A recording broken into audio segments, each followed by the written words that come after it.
પાટણના હારીજ નજીકથી પસાર થતી નર્મદા કેનાલમાં એક વ્યક્તિનો મૃતદેહ મળી આવ્યો છે। ગઈકાલે કેનાલમાં કાર ખાબકી હતી અને આ કારમાં કેટલા લોકો સવાર હતા તે અંગે કોઈ ચોક્કસ જાણકારી મળી શકી નથી।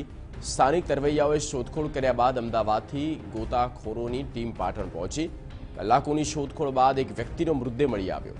જોકે કાર તથા અન્ય લોકોની કોઈ હજુ સુધી ભાળ નથી મળી। કલાકો બાદ પણ રેસ્ક્યુ ઓપરેશન ચાલુ જ છે। ગઈકાલે બપોરે 1 વાગે આ કાર હતી જે નદીમાં ખાબકી હતી।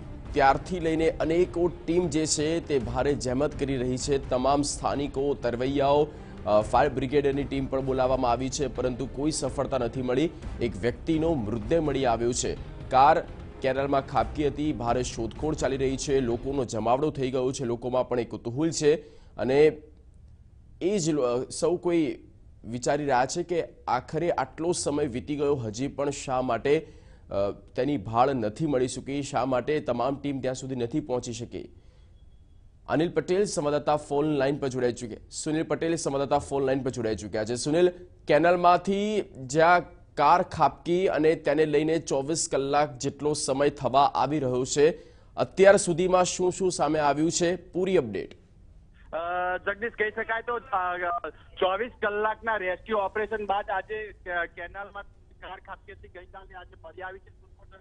ખાસ કરીને ખૂબ જ મોટો ફાળો કહી શકાય તો સ્થાનિક લોકોનો છે, જે સ્થાનિક તરવૈયાઓ ખૂબ જ મહેનત કરી હતી તનતોડ। જ્યારે તંત્ર જે કહી શકાય અમદાવાદની ફાયર બ્રિગેડની ટીમ પણ પહોંચી આવી હતી, પરંતુ મોડી સાંજ થઈ જતા ત્યાં રેસ્ક્યુ બંધ કરવામાં આવ્યું હતું અને રાત બાદ રેસ્ક્યુને સંભાળી દીધું હતું। પરંતુ વહેલી સવારથી જે રીતે તંત્ર અને સ્થાનિક લોકો હજારોની સંખ્યામાં ગઈકાલથી કેનાલ ઉપર ઉમટેલા હતા અને ક્યાંક ના ક્યાંક કે પોતાના નજીકનો કોઈ સગાવાલો ડૂબ્યો હોય તેની તેમને ભય હતો અને તેને લઈને જે સ્થાનિકો દ્વારા જે રેસ્ક્યુ કરવામાં આવ્યું હતું, તરવૈયાઓ હતા તેમને મદદથી જ આ સમગ્ર ઓપરેશન પૂરું પાડવામાં આવ્યું છે અને કેનાલમાંથી કાર બહાર કાઢવામાં આવી છે ને તેમાં સ્થાનિક જે કહી શકાય તો જે કાર હતી સ્થાનિક હોવાનું જાણવામાં મળે છે। આ રીતના રામેન્દ્રા ગામનો જે યુવક હતો ગઈકાલથી ગુમ હતો અને તેનો જ મૃતદેહ છે આજે કેનાલમાં મળેલી કારમાંથી મળી આવ્યો છે। જગદીશ, સુનિલ, આભાર। બિલકુલ આભાર આ સમગ્ર માહિતી અને પૂરી અપડેટ આપવા બદલ। તો 24 કલાક જેટલો સમય વીતી ચૂક્યો છે અને હજુ સુધી જે તમામ